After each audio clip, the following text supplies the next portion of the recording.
Students, आज का हमारा टॉपिक है अर्थमेटिक प्रोग्रेशन। ये इस चैप्टर का सेकेंड पार्ट है।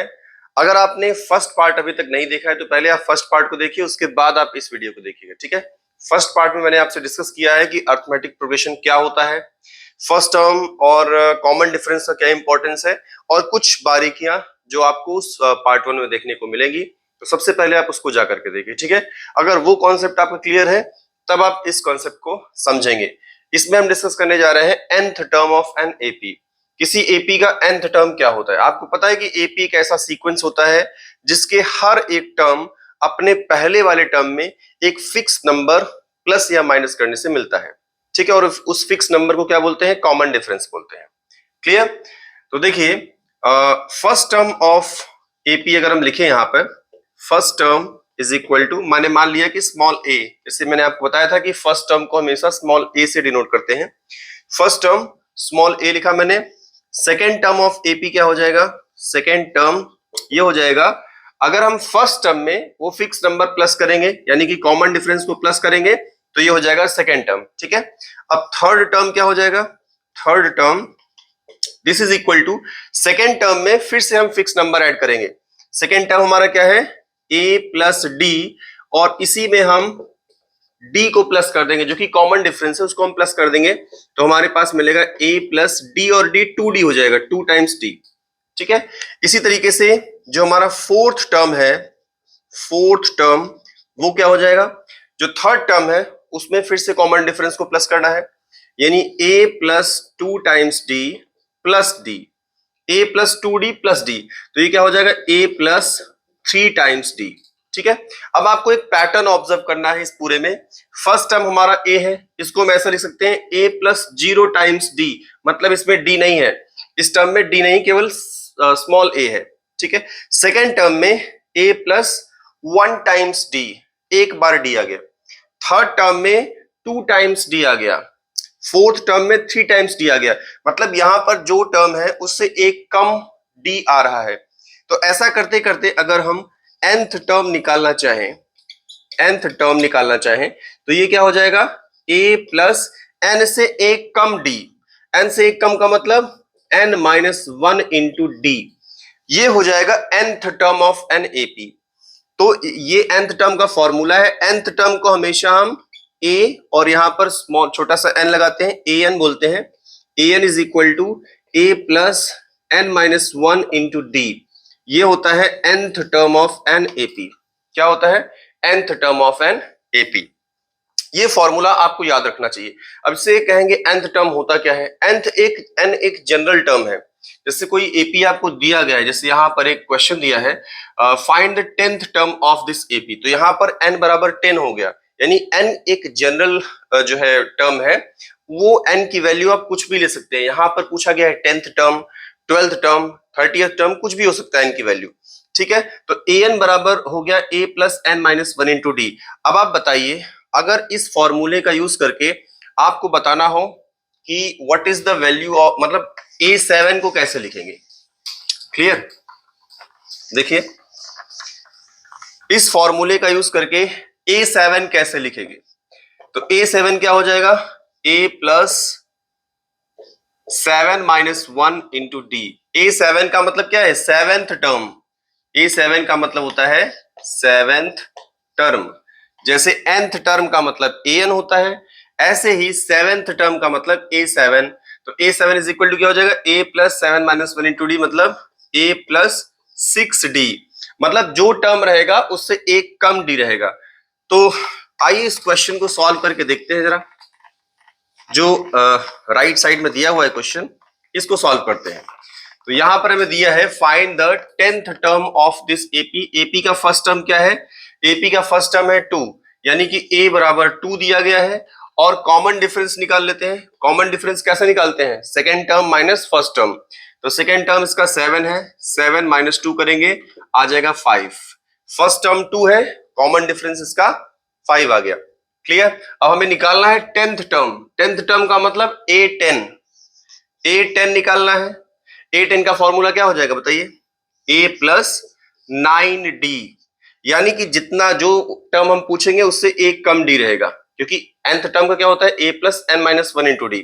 तो a10 का क्या हो जाएगा, a प्लस 9 टाइम्स d। अब बस यहाँ पे वैल्यूज को पुट कर दीजिए, a की जगह रखना है हमें 2, 2 प्लस 9 टाइम्स 5, 9 इंटू 5 क्या हो जाएगा, 2 प्लस 45 मतलब 47। तो ये आंसर हो जाएगा क्वेश्चन नंबर 1 का। अब आइए क्वेश्चन नंबर 2 को देखते हैं। क्वेश्चन नंबर 2 में क्या पूछा गया है, what is which term of AP is -81। AP आपको दिया गया है, एपी इज इक्वल टू 21 पहला टर्म, उसके बाद 18, उसके बाद 15 and dot dot so on. मतलब ये एपी का लास्ट टर्म हमें पता नहीं क्या है, हो सकता है इनफाइनाइट एपी है।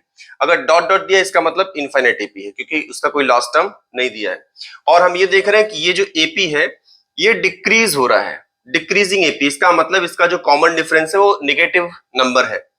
तो इसका फर्स्ट टर्म a बराबर क्या है 21, और इसका जो कॉमन डिफरेंस है सेकेंड टर्म में से फर्स्ट टर्म को माइनस करिए, कॉमन डिफरेंस आ जाएगा 18 में से 21 को माइनस करिए तो ये आ जाएगा हमारे पास -3।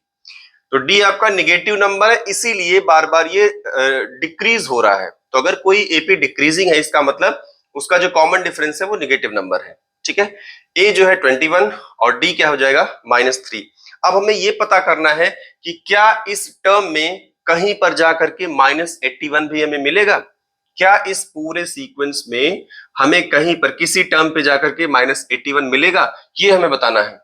तो हम जो बताना है उसको मान लेते हैं। मान लिया कि हम nth टर्म पे जब पहुंचेंगे तब -81 मिल जाएगा।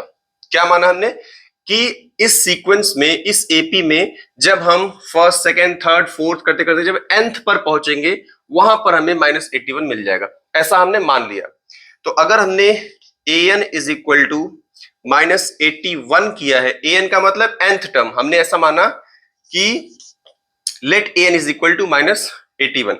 an का फॉर्मूला लिख दीजिए, a plus n-1 into D is equal to -81। Clear, a की वैल्यू दिया है 21 प्लस n की वैल्यू हमें पता नहीं है, n-1 इंटू डी की वैल्यू है -3 इज इक्वल टू -81। सॉल्व करते हैं इसको, तो क्या हो जाएगा 21 प्लस -3 से मल्टीप्लाई अंदर करिए तो माइनस और इसका प्लस मिलके -3n minus minus plus 3 is equal to -81। Next 21 में से 21 प्लस 3 क्या हो जाएगा 24 minus 3n is equal to -81। Numbers को एक साइड कर दीजिए, 24 को हम राइट साइड ले जाएंगे तो क्या हो जाएगा हमारे पास, यहां बचेगा -3n इज इक्वल टू -81 और ये उधर जाएगा तो -24, दोनों प्लस करेंगे तो क्या आ जाएगा -105। This implies that n is equal to -105 upon -3। ठीक है, माइनस माइनस कैंसिल हो जाएगा और 3 से इसको हम डिवाइड करेंगे तो हमारे पास क्या आ जाएगा 3 3 जा 9 और 5 35 आ जाएगा। इसका मतलब n की वैल्यू आ गई 35। इससे क्या समझ रहे हैं हम, इससे हम ये समझ रहे हैं फर्स्ट सेकेंड थर्ड फोर्थ जब हम 35th टर्म पे पहुंचेंगे वहां पर हमें -81 मिलेगा। n की वैल्यू क्या आ गई 35। इसका मतलब क्या है, इसका मतलब है 35th टर्म पे जब हम पहुंचेंगे वहां पर हमें -81 मिल जाएगा। तो हमें यह भी पता चल गया कि हाँ इस टर्म में कहीं ना कहीं -81 आता है। ठीक है, मान लीजिए n की वैल्यू जो है ये फ्रैक्शनल आ गई, मान लीजिए n की वैल्यू आ गई 1/2 या 3/5, तब हम बोलेंगे कि ये जो नंबर है वो इस एपी में नहीं आता। क्यों नहीं आता, क्योंकि ये फ्रैक्शनल है। हमारे टर्म्स कैसे हो सकते हैं, first term, second term, third term, fourth term, कोई फ्रैक्शनल टर्म भी होता है क्या, 3/4 टर्म कहीं पर आएगा, नहीं आएगा। 3/5 टर्म कहीं पर आएगा, नहीं आएगा। तो जब आपको इंटीग्रल वैल्यू मिले, इंटीजर वैल्यू मिले, तभी हम बोलेंगे कि यस ये जो नंबर है वो इस प्रोग्रेशन में आता है और किस टर्म पे आता है। ठीक है, अब इसमें एक पार्ट और दिया है कि also is any term zero. क्या इस सीक्वेंस का कोई टर्म जीरो भी होगा, यानी फर्स्ट सेकेंड थर्ड फोर्थ आगे जाकर के क्या हमें जीरो भी कहीं पर मिलेगा। तो उसको सॉल्व करने के लिए हमें ये मानना पड़ेगा कि मान लिया nth टर्म पे जीरो आता है और फिर से an इज इक्वल टू 0 करेंगे। तो एक बार उसको भी करके देख लेते हैं, एक बार हम an इज इक्वल टू 0 करके देख लेते हैं। ठीक है, let an is equal to 0। अब फिर से वही काम करना है, a plus n minus 1 into D is equal to 0 मान लिया। a की वैल्यू 21 है प्लस n माइनस 1, d की वैल्यू -3 है, ब्रैकेट में कर सकते हैं, ठीक है। 21 प्लस यहां मल्टीप्लाई करिए, -3n plus 3 is equal to 0, 21 और 3 24 minus 3n is equal to 0। 24 को हम राइट साइड में ले जाएंगे तो -3n इज इक्वल टू -24 और n is equal to -24 by -3, तो ये हमारे पास आ गया +8। ये भी इंटीजर वैल्यू मिल गया। n की वैल्यू क्या आ गई 8, यानी कि इस AP में अगर हम आगे जाएंगे तो 8th टर्म पे 0 मिल जाएगा।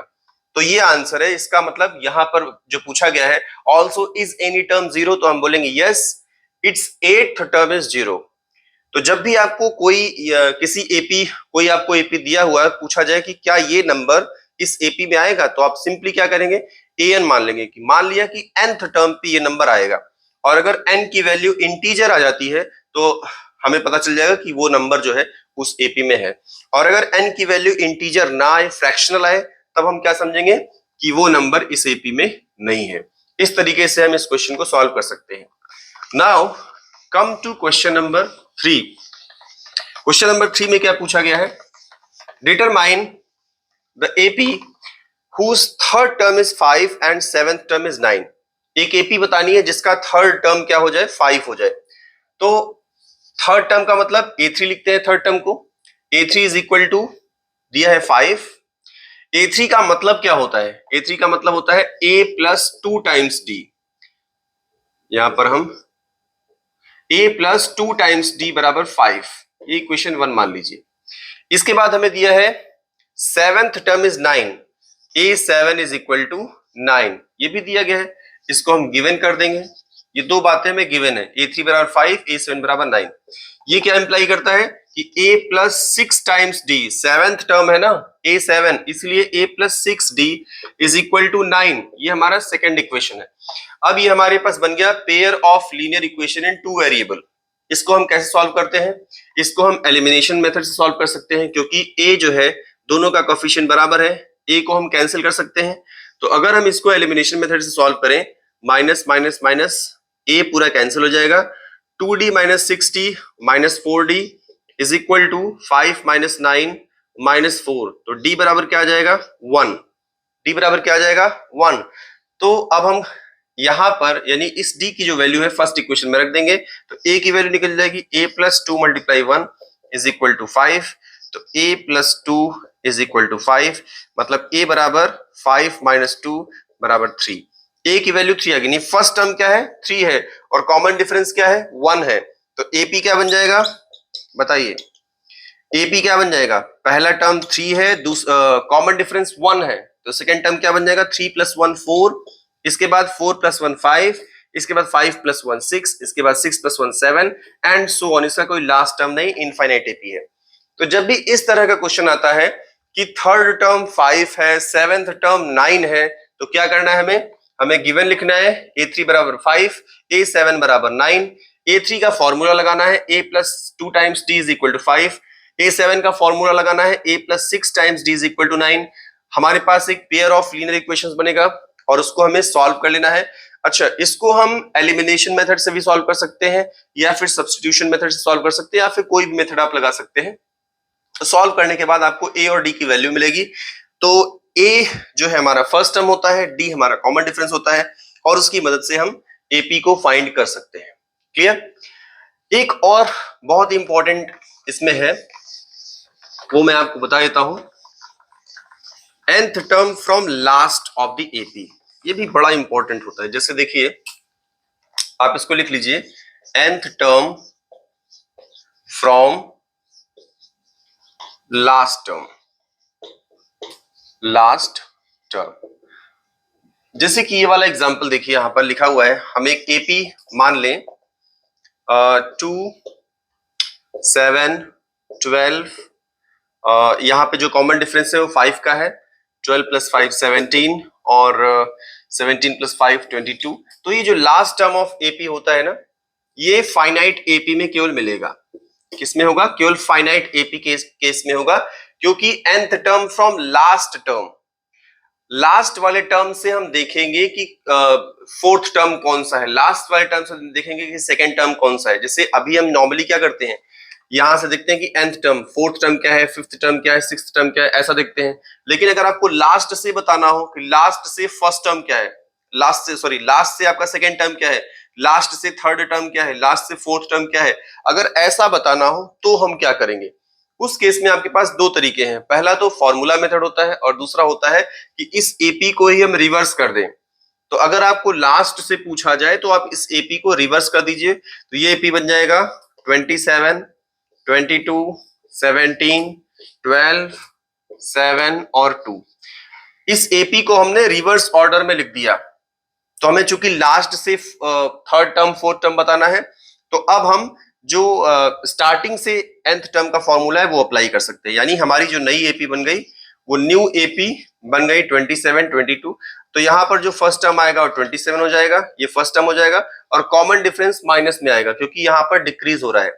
तो d इज इक्वल टू क्या हो जाएगा, -5 हो जाएगा। अब अगर हमें फोर्थ टर्म निकालना है तो सिंपली हम a4 लिखेंगे, a plus 3 times d is equal to 27 plus 3 times -5, तो ये हो जाएगा 27 माइनस 15 इज इक्वल टू 12। तो हमें पता चल गया कि जो फोर्थ टर्म है लास्ट से वो क्या है, 12 है। अब यहां से आप जरा चेक करके देखिए, फर्स्ट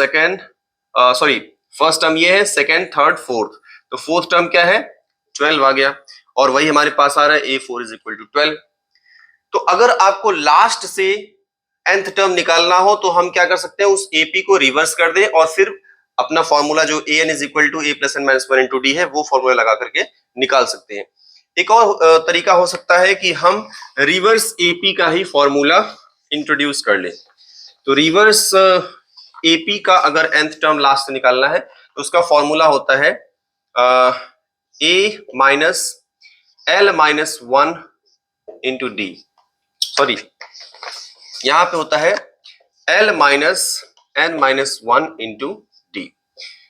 चेंज क्या है, स्टार्टिंग पहले यहां पर a था, यहां पर l है, वहां पर प्लस था, यहां पर माइनस है, बाकी सब चीजें सेम है।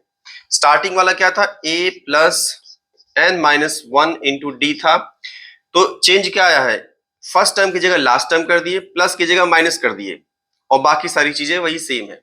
तो अगर आपको nth टर्म फ्रॉम लास्ट निकालना है तो ये फॉर्मूला लगा के डायरेक्टली कर सकते हैं, जहां पर l क्या है, लास्ट टर्म है, ठीक है। या फिर उस AP को हम रिवर्स ऑर्डर में लिख करके अपना ये वाला फॉर्मूला लगा सकते हैं, a plus n minus 1 into D.